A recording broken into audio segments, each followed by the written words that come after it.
You heard right. Halter virtual fencing is now powered by satellite. No matter where your cattle graze or where you virtually fence, unlimited fencing is now available for even the most remote operations. No towers required. Yep, the sky's the limit now.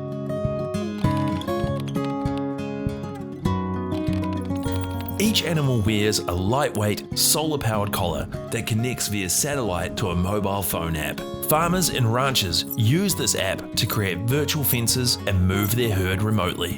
When a virtual fence is created in the app, the instructions are sent to the cloud and back down to the collars via satellite. At regular intervals, collars take turns as leaders in the herd and connect to satellites to download information about virtual fence locations and new grazing areas.